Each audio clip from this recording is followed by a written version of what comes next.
All right. So, hi, Mitch Ancona here. Elliot here. Elliot, no last name Elliot? Or you like being like I'm like Elliot. undercover? Oh, yeah, I didn't want everyone to know how cool I was. My All name's right. Elliot Snaith, though, and I'm hanging out with Mitch Ancona. We're talking about life in a bottle. Yes, welcome to another non-scripted episode of Life in the Bottle. This would be season 1, episode -6. So we're getting closer to actually having to get this down pat. We're so far away.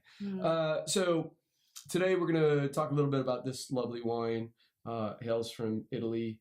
Before we talk about the producer, the grape, let's talk about the importer, Kermit Lynch. So Cody, our wine director, is in France now on a Kermit Lynch trip. So I figured, hey, let's talk about a Kermit Lynch wine, but let's talk about a Kermit Lynch wine that's not from France, because I know when Cody gets back, he's going to be like raring to go on the French thing. Yeah. So, hey, let's go to Italy. Yeah. Why not? This is on special for Friday, right? It is For part of our this upcoming Friday. Friday. I know. But what happens if the fine folks are watching this like a year from now? They're going to be very upset they're not going to be able to get it at the super special Friday price. They're going to be so jealous. They're going to sign up for all of our newsletters so they can make sure You should sign up for the newsletter, and I anything. did figure out how to embed a link, well, not in the Down video, below. but in the comments. We'll down get below. there. Anyway, yeah, we will. So Hey, you were I saying, had an intro last time. That was it I'm was learning. fun. It was Right. fun. So we were Let's saying, go. Kermit Lynch. Right. Beyond Kermit Lynch, Cantine Valpane. So we've been selling Valpane wines for a long time now, probably since 2010, I think, something like that. Nice. Right? So big fan of all his wines. We carry, I think, 4 or 5 of his wines. Mm-hmm. This is his Rosso Pietro, 100% Barbera. Sees no time in oak, indigenous yeast fermentation. What else can I say? Oh, so overall, he makes 3,500 cases, which sounds like a lot, but for the world, not so much. This particular wine, I don't know exactly how much he makes, but he has the largest parcel allocated to this, about 4 hectares. So this is his largest production wine, but still not huge by any means.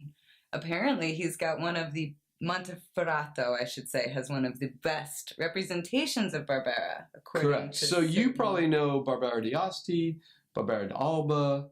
This is Monferrato. So it's sort of more to the east. Pretend there's a map here of Italy. More to the east. And you're But looking at not the too map far from away. our Not side. too far away. Yeah. You're yeah, looking forget at the whole map if thing. it's a map. Forget it. Okay, let's just try the wine. Damn it. Tart cherries. Yeah, definitely.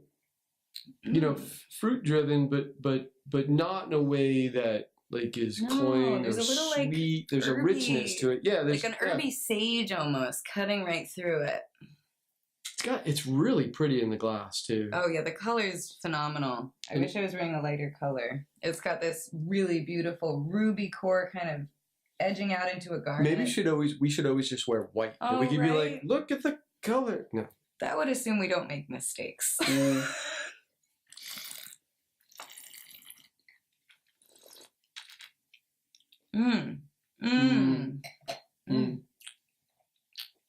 So, truth be told, we do have a spit bucket, and I should be professional and spit, but But we're not, this is delicious. because it's so good.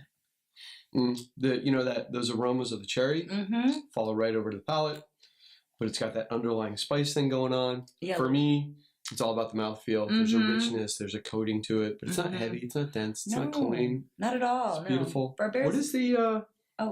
You know what? 14.5. I would never call Never. 14.5. I would have No thought way. closer to something like a 12.5 or 13? Yeah, maybe. Wow. I mean, likewise, Barbera is known as a really power-packed kind of acid.